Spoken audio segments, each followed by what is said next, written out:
नमस्ते विद्यार्थी मित्रों। ये नव चैप्टर नंबर 9 हाइड्रोजन। हाइड्रोजन બધા તત્વોમાં સૌથી સાદામાં સાદું પરમાણુ બંધારણ ધરાવતું તત્વ હાઇડ્રોજન છે। આવર્ત કોષ્ટકમાં હાઇડ્રોજન તત્વ માટે આપણે H સંજ્ઞા આપી છે 1 જે સંજ્ઞા પરમાણુ ક્રમાંક Z અને ઉપર પરમાણુ 5। तो हाइड्रोजन परमाणु क्रमांक 1, प्रोटॉन की संख्या 1, इलेक्ट्रॉन की संख्या 1 और न्यूट्रॉन की संख्या 0। बीजा बधा तत्वों की सापेक्षे हाइड्रोजन एक सादू परमाणु बंधारण धरावे छे अने कुदरतमांथी ते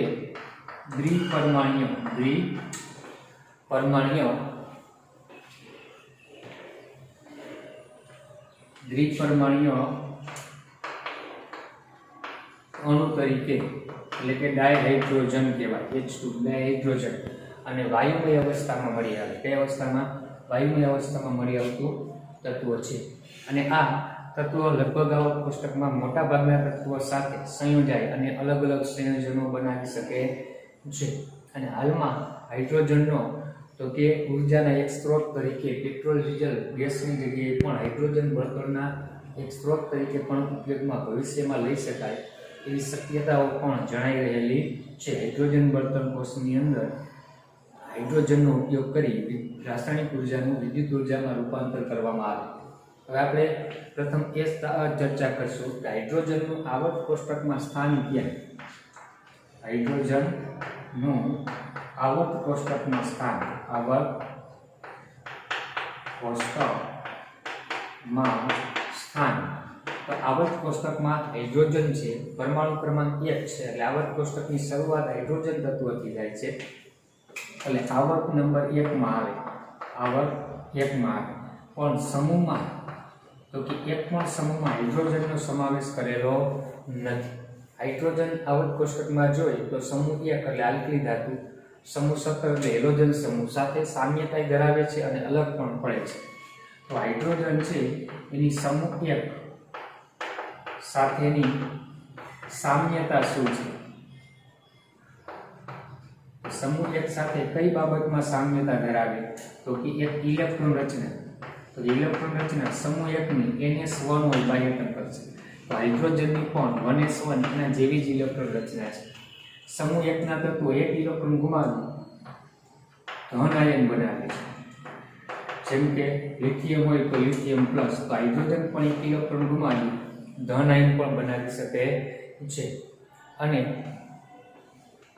અન્ય સમૂહ 1 ના તત્વો સલ્ફર સાથે, ઓક્સિજન સાથે, હેલોજન સાથે સંયોજનો બનાવે। સંયોજનો જેમાં સમૂહ 1 ના સંયોજનો છે એ સલ્ફર સાથેના હોય તો સોડિયમના Na2S છે બરાબર, ઓક્સિજન સાથે Na2O છે, હેલોજન સાથે NaX હોય तो हाइड्रोजन पण सल्फर साथे H2S, ऑक्सीजन साथे H2O, हेलोजन साथे HCl, HBr જેવા સંયોજનો પણ તો કે બનાવી શકે છે। એ રીતે સમૂહ 1 સાથે તો કે ઇલેક્ટ્રોન રચનાની બાબતમાં ઇલેક્ટ્રોન ગુમાવી ધન આયન બનાવવાની બાબતમાં અને અન્ય તત્વો સલ્ફર, ઓક્સિજન, હેલોજન સાથે સંયોજનો બનાવવાની બાબતમાં સમૂહ 1 સાથે સામ્યતા ધરાવે છે હાઇડ્રોજન। તો સમૂહ 1 થી અમુક બાબતમાં અલગ પણ પડે છે। સમૂહ 1 થી અલગ પડવું તો કઈ બાબતમાં અલગ પડે તો કે સમૂહ 1 ના તત્વો છે ને એ ધાતુ તત્વો છે, ધાતુ તત્વો, જ્યારે હાઇડ્રોજન અધાતુ गुण दर्शावे छे અને સમૂહ 1 ની આયનિક એન્થાલ્પી, સમૂહ 1 ની ડેલ્ટા આઇ આયનિક એન્થાલ્પી ઓછી હોય પણ હાઇડ્રોજન ની ડેલ્ટા આઈએચ ના મૂલ્ય તો કે કેવા હોય છે? ઊંચા જોવા મળે। કેવા જોવા મળે? ઊંચા। અને સમૂહ 1 ની પ્રતિક્રિયાત્મકતા, સમૂહ 1 ની પ્રતિક્રિયાત્મકતા એટલે કે રાસાયણિક પ્રક્રિયામાં ભાગ લેવાની વૃત્તિ પ્રતિક્રિયાત્મકતા વધુ હોય છે, જ્યારે હાઇડ્રોજન છે એની પ્રતિક્રિયાત્મકતા કેવી હોય તો કે સાપેક્ષે સમૂહ 1 કરતા ઓછી તો કે આપને જોવા મળી શકે છે। અને આટલી બાબતમાં એ સમૂહ એક સાથે સામ્યતા અને એકથી અલગ પડે તો સામે તેની સાથે બીજી સામ્યતા ધરાવે તો સમૂહ સતર સાથે સામ્યતા સમૂહ સતર એટલે હેલોજન સમૂહ હેલોજન સમૂહ સાથેની સામ્યતામાં શું તો કે એ પણ ઇલેક્ટ્રોન રચનાની બાબતમાં તો કે હેલોજન તત્વો એક ઇલેક્ટ્રોન મેળવી નિષ્ક્રિય વાયુ જેવી ઇલેક્ટ્રોન રચના બનાવે 17મા સમૂહની ઇલેક્ટ્રોન રચના NH2np5 હોય તે મેળવે તો NH2np6 નિષ્ક્રિય વાયુ જેવી રચના થાય તો હાઇડ્રોજન તત્વ પણ એક ઇલેક્ટ્રોન મેળવી અને 1s2 એટલે કે હીલિયમ જેવી ઇલેક્ટ્રોન રચના પ્રાપ્ત કરી શકે છે પછી ઋણ આયન બનાવવામાં ઋણ આયન તો હેલોજન તત્વ એક ઇલેક્ટ્રોન મેળવી ઋણ આયન બનાવી શકે છે એમ હાઇડ્રોજન પણ એક ઇલેક્ટ્રોન મેળવી ઋણ આયન બનાવી શકે પછી અધાતુ ગુણ તો હેલોજન તત્વ અધાતુ છે હેલોજન અને હાઇડ્રોજન પણ શું છે અધાતુ તો બે અધાતુ ગુણધર્મ દર્શાવી શકે છે તો આ રીતે આ ત્રણ બાબતમાં હેલોજન અને એવી જ રીતે આયનિક એન્થાલ્પી ડેલ્ટા આઈએચ આયનિક એન્થાલ્પીના મૂલ્ય હેલોજન અને હાઇડ્રોજન બંનેના કેવા હોય છે તો તે ઊંચા મૂલ્ય જોવા મળે તો એ બાબતમાં પણ હેલોજન સમૂહ સાથે સામ્યતા ધરાવી શકે છે તો સમૂહ 17 થી કઈ રીતે અલગ પડે સમૂહ 17 થી અલગ અને બીજી બાબતમાં તો કે સમૂહ 17 ની જેમ દ્વિપરમાણ્વીય અણુ છે દ્વિપરમાણ્વીય અણુ હાઇડ્રોજન H2 સ્વરૂપે મળી આવે હેલોજન Cl2 Br2 I2 સ્વરૂપે પણ મળી આવે છે એટલે દ્વિપરમાણ્વીય અણુ સ્વરૂપે અસ્તિત્વ ધરાવે તો હવે સમૂહ 17 થી કઈ રીતે અલગ પડે સમૂહ 17 થી અલગ પડવું તો સમૂહ 17 ના તત્વો છે એમાં વિદ્યુત ઋણતા અને ઇલેક્ટ્રોન પ્રાપ્તિ એન્થાલ્પી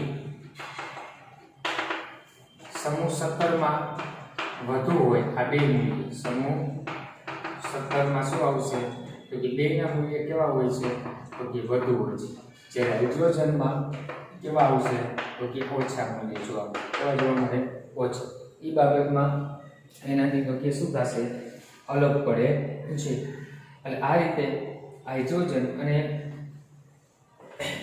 હેલોજન સામ્યતા ધરાવે અને અલગ પડે એ જ રીતે પહેલા સમૂહ સાથે હાઇડ્રોજન સામ્યતા ધરાવે અલગ પડે એટલે સમૂહ 1 માં ગણવામાં આવતું નથી અને સમૂહ 17 માં પણ આપણે ગણતા નથી જેના કારણે એને આવર્ત કોષ્ટકમાં એક વચ્ચેના ભાગમાં પહેલા આવર્તમાં બતાવવામાં આવે છે કોઈ સમૂહમાં લેવામાં આવતો નથી અને બીજું તો કે હાઇડ્રોજન છે એ એક ઇલેક્ટ્રોન ગુમાવી અને ધન આયન બનાવે ત્યારે એના ધન આયનનું કદ ખૂબ જ કેવું હોય છે નાનું કદ જોવા મળે અને આ ખૂબ જ નાના કદને કારણે હાઇડ્રોજન ખૂબ જ નાના કદને કારણે તો કે સ્વતંત્ર અસ્તિત્વ ધરાવતો નથી તરત જ બીજા અણુ સાથે જોડાઈ જાય છે એટલું નાનું કદ કેટલું છે તો કે આપણે બુકમાં લખ્યું છે 1.5 × 10⁻³ pm જેટલું અને સામાન્ય રીતે કોઈ પણ ધન આયનનું કદ 50 નેનોમીટરથી 50 pm થી 200 pm સુધીનું હોય આનું તો એટલી નાનું 10⁻³ pm માં આવે એટલે ખૂબ જ નાનું હોવાને કારણે સ્વતંત્ર અસ્તિત્વ ધરાવતું નથી પણ એ બીજા અણુ સાથે તરત જોડાઈ જાય અને અન્ય સંયોજન આપી શકે જેમ કે પાણીમાં H+ પાણી સાથે જોડાય અને H3O+ પણ આપી શકે છે તો આમ હાઇડ્રોજનની સમૂહ 1 અને સમૂહ 17 થી અલગ પડવાની વૃત્તિને કારણે એને એક જ સમૂહમાં તો કે આપણે ગોઠવવામાં આવતો નથી પણ સમૂહ 1 કે સમૂહ 17 જેવી અમુક લાક્ષણિકતાઓ દર્શાવે છે અને અમુક લાક્ષણિકતામાં એનાથી અલગ પણ પડી શકે છે હવે આપણે હાઇડ્રોજન કઈ રીતે પ્રાપ્ત થાય એના પ્રાપ્તિ સ્થાનો કે કુદરતમાંથી હાઇડ્રોજન આપણને કયા કયા સ્વરૂપે મળી આવશે એ આપણે જોઈએ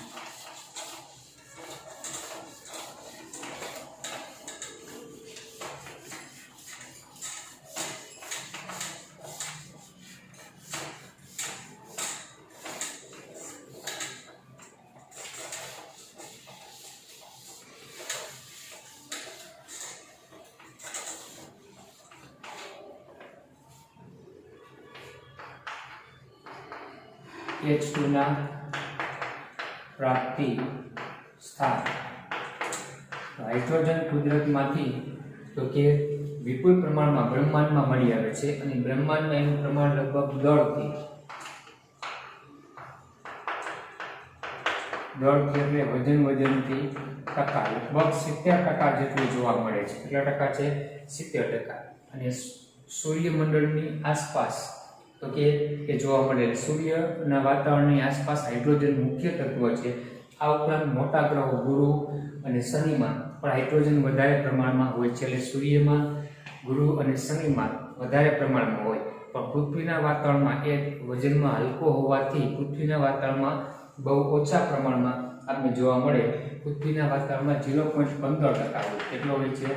પૃથ્વીના વાતાવરણમાં વજનથી કેટલા ટકા કીધું છે? 0.15% જેટલો જોવા મળે. પરંતુ પૃથ્વીના પેટાળમાં અને વાતાવરણની અંદર અને મહાસાગર કીધું છે, એટલે દરિયાના પાણીમાં, પૃથ્વીના પેટાળમાં અને મહાસાગરમાં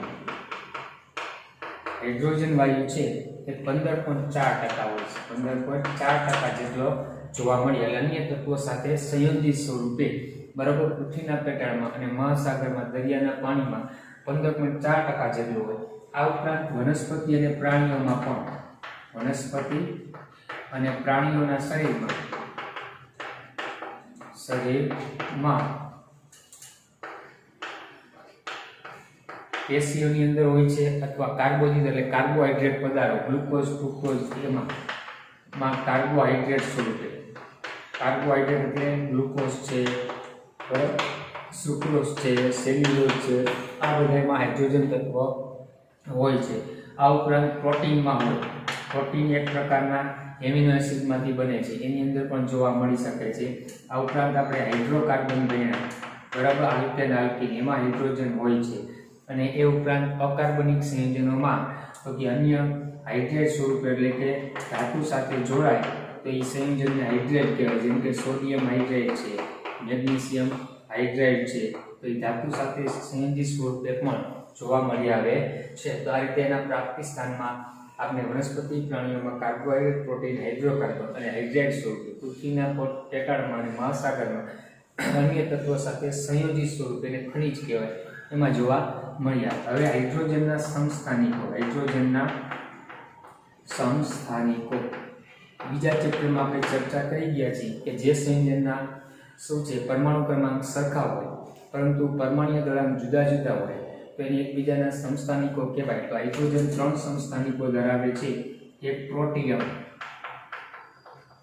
બીજું ડ્યુટેરિયમ, ત્રીજું ટ્રિટિયમ, જેની સંજ્ઞા આપણે આવું લખીએ છીએ 1,1,H12, H13, અથવા પ્રોટિયમને P11 લખાય, ડ્યુટેરિયમને 12 લખાય, ટ્રિટિયમને 13 લખાય. તેમાં ફેર શું હોય તો કે પ્રોટોન, ન્યુટ્રોન અને ઇલેક્ટ્રોનની સંખ્યા. પ્રોટોનની સંખ્યા બધાયમાં 1 હોય, ઇલેક્ટ્રોન 1 હોય, પણ બધાયમાં ન્યુટ્રોનની સંખ્યા બદલાશે. કે આમાં ન્યુટ્રોનની સંખ્યા 0 હોય, આમાં 1 હોય ને આમાં 2, કારણ કે પરમાણુ ભાર આમાં 1 છે, 2 છે અને 3. ન્યુટ્રોનની સંખ્યા એટલે પરમાણુ દળાંક માઇનસ પરમાણુ ક્રમાંક. તો 1 - 1 એટલે 0, 2 - 1 એટલે 1, 3 - 1 એટલે 2. તો આ રીતે પ્રોટીન, ડ્યુટેરિયમ અને ટ્રિટિયમ એમ 3 પ્રકારે હાઇડ્રોજનના સમસ્થાનિકો અસ્તિત્વ દર્શાવે. એનામાં સૌથી વધારે પ્રમાણમાં પ્રોટિયમ હોય છે, પછી બીજા નંબરે ડ્યુટેરિયમ, ત્રીજા નંબરે ટ્રિટિયમ હોય. અને આ રેડિયો એક્ટિવ સમસ્થાનિક છે અને એનું અર્ધદૈર્ઘ્ય ખૂબ જ ઓછું જોવા મળે અને એમાંથી બીટા કણોનું ઉત્સર્જિત થાય છે એવું આપણે કીધું છે. અને હાઇડ્રોજનના સમસ્થાનિકોની શોધ અમેરિકાના વૈજ્ઞાનિક હેરોલ્ડ સી ક્યુરેન નામના વૈજ્ઞાનિકે કરેલી છે. અને આ સમસ્થાનિકો છે એમાં ઇલેક્ટ્રોન રચના સમાન હોય. શું હોય? ઇલેક્ટ્રોન રચના સમાન હોય એટલે તેથી તેના શું હોય? રાસાયણિક ગુણધર્મો કેવા આવશે? ગુણધર્મો તો કે સમાન થશે, પરંતુ શું આવશે તો કે પરમાણ્વીય દળ કેવા છે? જુદા જુદા. એટલે તેથી ભૌતિક ગુણધર્મો જુદા જુદા હોય. ભૌતિક ગુણધર્મો શું આવશે તો કે જુદા જુદા જોવા મળે એ ધ્યાનમાં રાખો. બીજું તો કે H2 D2 અને T2 એની બંધ લંબાઈ અથવા બંધ ઊર્જા જુદી જુદી હોય, જુદી. તેથી રાસાયણિક પ્રક્રિયાનો વેગ કેવો હશે તો કે જુદો જોવા મળશે, જુદો. એટલે H2 કોઈ સાથે જેટલી ઝડપથી પ્રક્રિયા આપે એટલી D2 ન આપી શકતું હોય, કારણ કે બધાની બંધ ઊર્જા છે એ અલગ છે એટલા માટે. અને પરમાણુ દળ જુદા હોવાથી ભૌતિક ગુણધર્મો જેવી કે ઘનતા છે, બરાબર, એ બધા ગુણધર્મો બદલાઈ શકે છે, પણ ઇલેક્ટ્રોન રચના સમાન છે એટલે એના રાસાયણિક ગુણધર્મો આપણે સમાન જોવા મળશે. કેવા જોવા મળશે? સમાન. હવે આપણે ડાયહાઇડ્રોજન વાયુ છે એની બનાવટ એની ચર્ચા કરશું. કઈ રીતે હાઇડ્રોજન વાયુ બનાવી શકાય છે પ્રયોગશાળામાં અને ઔદ્યોગિક દ્રષ્ટિએ.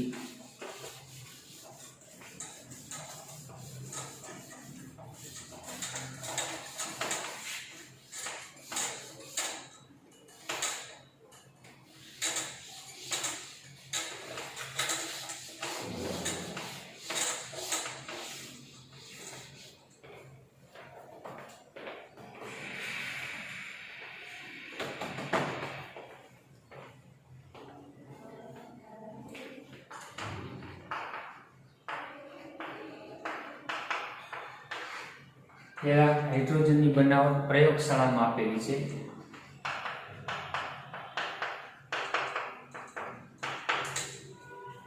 હાઇડ્રેટ સંયોજનો હોય અથવા ધાતુ છે એની એસિડની પ્રક્રિયાથી આપણે હાઇડ્રોજન વાયુ છે એ આપણે મેળવી શકશું. તો પ્રયોગશાળામાં પહેલું કીધું છે ધાતુની એસિડ સાથેની પ્રક્રિયા. તેની સાથે એસિડ સાથેની પ્રક્રિયાથી તો કઈ ધાતુ લેવાની છે કે ઝીંક ધાતુ છે એ સક્રિય ધાતુ હોવાથી HCl જેવા એસિડ સાથે પ્રક્રિયા કરે ત્યારે ઝીંક ધાતુનું ઓક્સિડેશનથી Zn+2 ઉત્પન્ન થાય અને HCl છે એમાં H+ ઇલેક્ટ્રોન મેળવશે. શું મેળવશે? એટલે ઝીંકના ઓક્સિડેશનથી Zn+2 બે ઇલેક્ટ્રોન છૂટા પડશે અને HCl છે એમાંના H+ બે ઇલેક્ટ્રોન મેળવી હાઇડ્રોજન વાયુ બનાવશે અને બે ઇલેક્ટ્રોન છૂટા પડશે. એટલે એકંદરે આ રેડોક્સ પ્રક્રિયા છે, આનો સરવાળો કરીએ તો ઝીંક અને 2 મોલ HCl એમાંથી Zn+2 અને 2 Cl તો ZnCl2 બને અને હાઇડ્રોજન વાયુ મેળવી શકાય છે. એટલે પ્રયોગશાળામાં આ રીતે તેની સાથેની પ્રક્રિયાથી ઝીંક ધાતુ સાથેની પ્રક્રિયાથી મેળવી શકે. બીજું, પ્રયોગશાળામાં ઝીંક ધાતુની NaOH સાથેની પ્રક્રિયાથી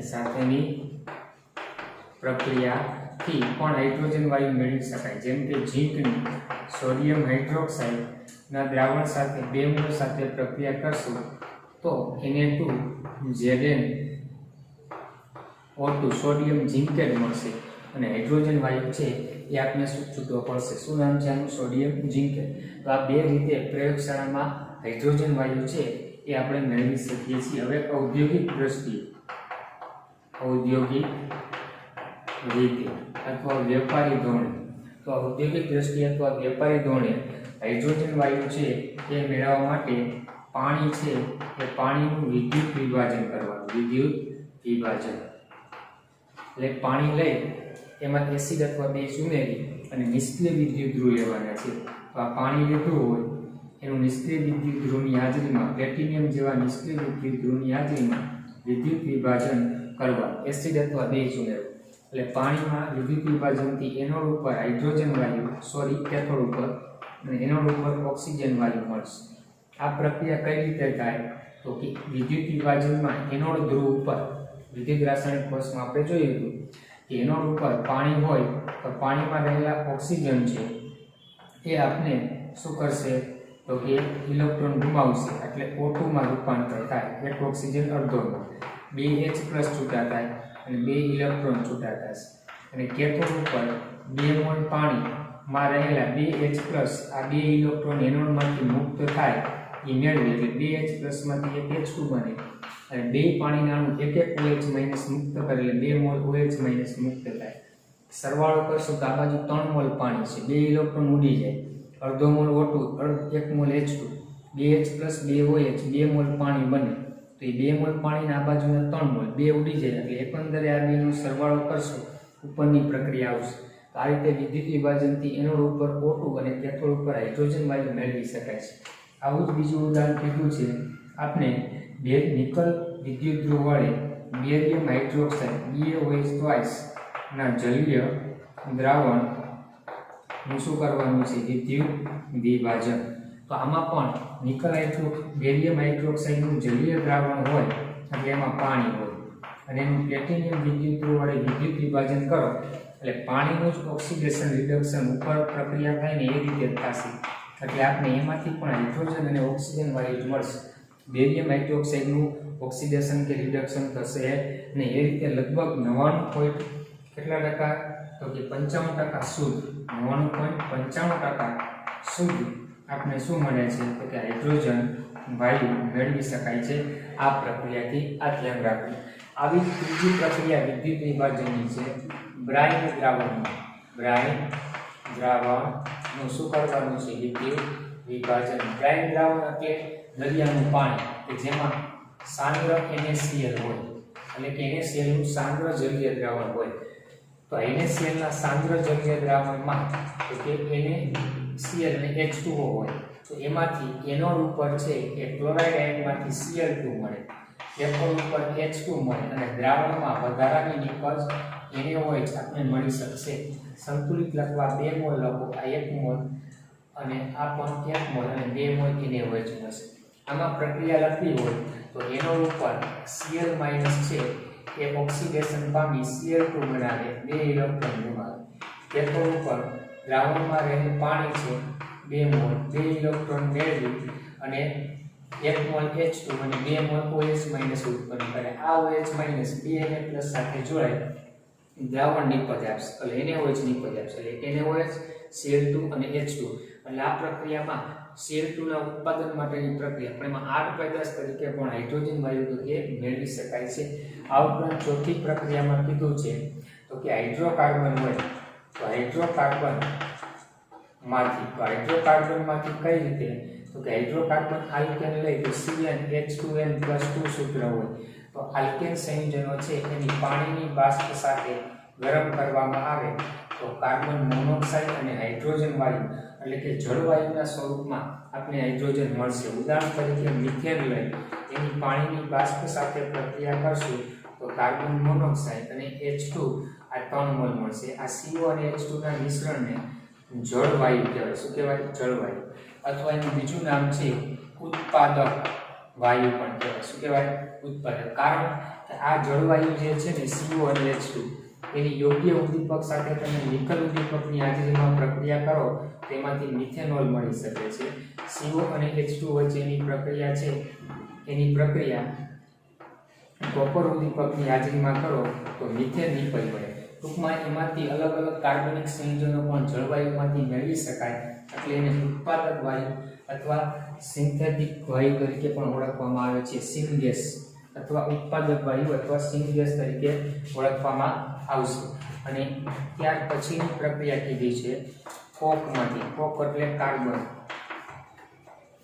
કોકમાંથી તો કોક એટલે કાર્બન છે. કાર્બનની પાણીની બાષ્પ સાથે ઊંચા તાપમાને પ્રક્રિયા કરવામાં આવશે જેમાં 1270 કેલ્વિન જેટલા ઊંચા તાપમાને પ્રક્રિયા કરતા શું થશે? CO plus H2 એટલે કે જળવાયુ મળશે. શું મળશે?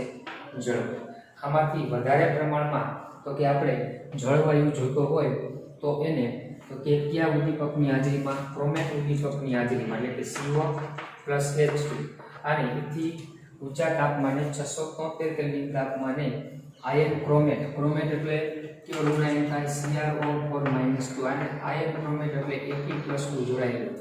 તો 673 કેલ્વિન તાપમાન FeCrO4 સાથે જળવાયુની પાછી પાણીની બાષ્પ સાથે પ્રક્રિયા કરો પાણીની બાષ્પ સાથે તો આ CO છે ને કાર્બન ડાયોક્સાઇડમાં રૂપાંતર થાય અને હાઇડ્રોજન વાયુ છે એનું પ્રમાણ વધે એટલે કે વધુ હાઇડ્રોજન H2 મેળવી શકાય. હવે આમાંથી કાર્બન ડાયોક્સાઇડ દૂર કરવો હોય તો આને શેમાંથી તો કે જળ સ્થાનાંતર પ્રક્રિયા એટલે કે સોડિયમ આર્સેનાઇડ એટલે કાર્બન મોનોક્સાઇડ અને હાઇડ્રોજનનું મિશ્રણ છે, કાર્બન ડાયોક્સાઇડ અને હાઇડ્રોજનનું મિશ્રણ એટલે સોડિયમ આર્સેનાઇડ Na2SO3 એમાંથી પસાર કરતા CO2 નું શોષણ થઈ જાય, શોષણ એટલે માત્ર શું વધશે તો કે હાઇડ્રોજન વાયુ મળે છે।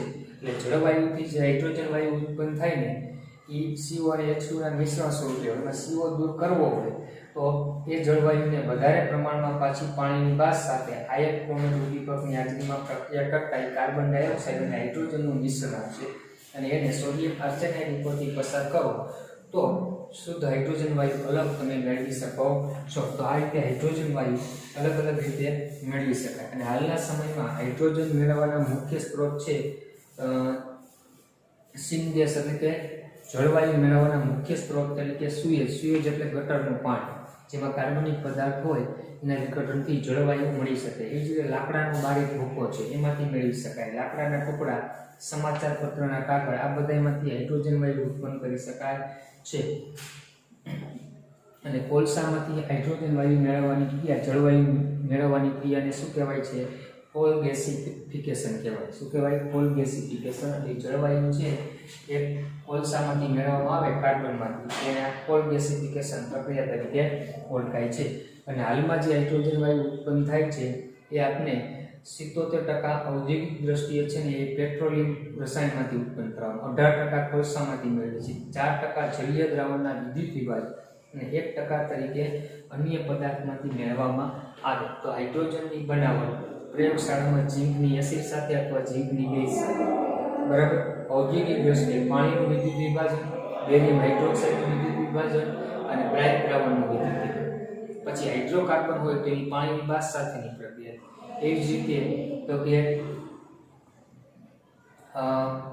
ત્યારબાદ એને જળવાયુનું ઉત્પાદક અથવા સિનગેસ કહેવાય કારણ કે એમાંથી અન્ય કાર્બનિક સંયોજનો બનાવી શકે એટલા। પછી કોકમાંથી મેળવવું હોય એટલે કોલસો છે એને પાણીની બાષ્પ સાથે પ્રક્રિયા કરતા જળવાયુ, વધારે જળવાયુ જોતો હોય તો પાછી એ મિશ્રણ છે અને પાણીની બાષ્પ સાથે આયન ઉદ્દીપકની હાજરીમાં પ્રક્રિયા કરતા તો કે જળવાયુ વધુ પ્રમાણમાં હાઇડ્રોજન મેળવી શકાય અને એમાંથી હાઇડ્રોજન અલગ કરવા સોડિયમ આર્સેનાઇડમાંથી પસાર કરવામાં આવશે।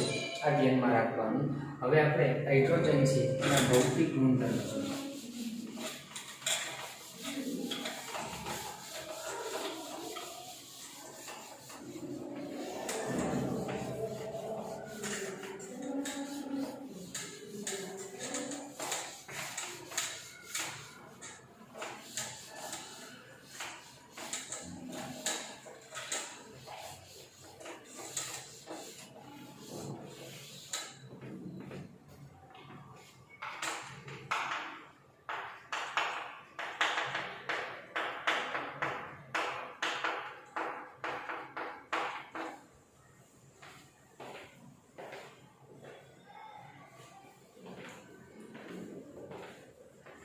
હાઇડ્રોજનના ભૌતિક ગુણધર્મોમાં ડાયહાઇડ્રોજન વાયુ સામાન્ય તાપમાને શું હોય તો કે દ્વિપરમાણ્વીય અણુ છે એટલે કે H2 સ્વરૂપ। ભૌતિક અવસ્થા સામાન્ય તાપમાને હાઇડ્રોજન કયા સ્વરૂપે હોય છે? વાયુમય અવસ્થામાં હોય, તે અવસ્થામાં વાયુમય અવસ્થામાં, એ ધ્યાનમાં રાખવું। અને હાઇડ્રોજન H2 માં બંને એના ઇલેક્ટ્રોન બંધમાં ભાગ લઈ લે એટલે પ્રતિચુંબકીય કેવો છે? પ્રતિચુંબકીય વાયુ છે। પછી રંગવિહીન, સ્વાદવિહીન, ગંધવિહીન એટલે એનો રંગ નથી, સ્વાદ ન આવી શકે અને કોઈ પ્રકારની સ્મેલ પણ આપતો નથી અને દહનશીલ વાયુ છે, એને સળગાવતા વધુ સળગી શકે છે એટલે કે દહનશીલ વાયુ છે। આ ઉપરાંત એની ઘનતાની વાત કરીએ તો હાઇડ્રોજન વાયુની ઘનતા પાણી કરતાં ઓછી છે એટલે H2O કરતાં હલકો વાયુ છે। કેવો છે? હાઇડ્રોજન વાયુ H2O કરતાં હલકો થશે અને એના 3 સમસ્થાનિકો છે હાઇડ્રોજનના સમસ્થાનિકો 3 જે આગળ આપણે ચર્ચા કરી, પ્રોટિયમ, ડ્યુટેરિયમ અને ટ્રિટિયમ. એમાં પ્રોટિયમનું પ્રમાણ સૌથી વધારે પ્રમાણમાં, ટ્રિટિયમ છે રેડિયોએક્ટિવ સમસ્થાનિક છે, એટલે એના ભૌતિક ગુણધર્મો જોઈએ તો બધા જ સમસ્થાનિકોના જુદા જુદા પ્રમાણમાં જોવા મળશે, પણ રાસાયણિક ગુણધર્મો સમાન. તો ભૌતિક ગુણધર્મો અલગ અલગ ક્યાં હોઈ શકે, તો એ તમને કોષ્ટક નંબર 2.77 પેજ ઉપર 9.1 કોષ્ટકમાં એના ભૌતિક ગુણધર્મો તમે જોશો તો ગલન બિંદુ અલગ છે, ઉત્કલન બિંદુ અલગ આવશે, ઘનતા, ગલન એન્થાલ્પી, બાષ્પાયન એન્થાલ્પી, બંધ એન્થાલ્પી અને બંધ લંબાઈ, આ બધા ગુણધર્મો જુદા જુદા જોવા મળી શકે, એ ધ્યાનમાં રાખવાનું છે. અને અધ્રુવીય વાયુ હોવાથી એની દ્રાવ્યતા પાણીમાં અદ્રાવ્ય છે, પાણીમાં અદ્રાવ્ય વાયુ છે, આ ધ્યાન રાખવાનું. આટલા એના ભૌતિક ગુણધર્મો છે એ ધ્યાનમાં રાખવાના રહેશે. રાસાયણિક ગુણધર્મો હવે પછીના લેક્ચરમાં જોઈશું.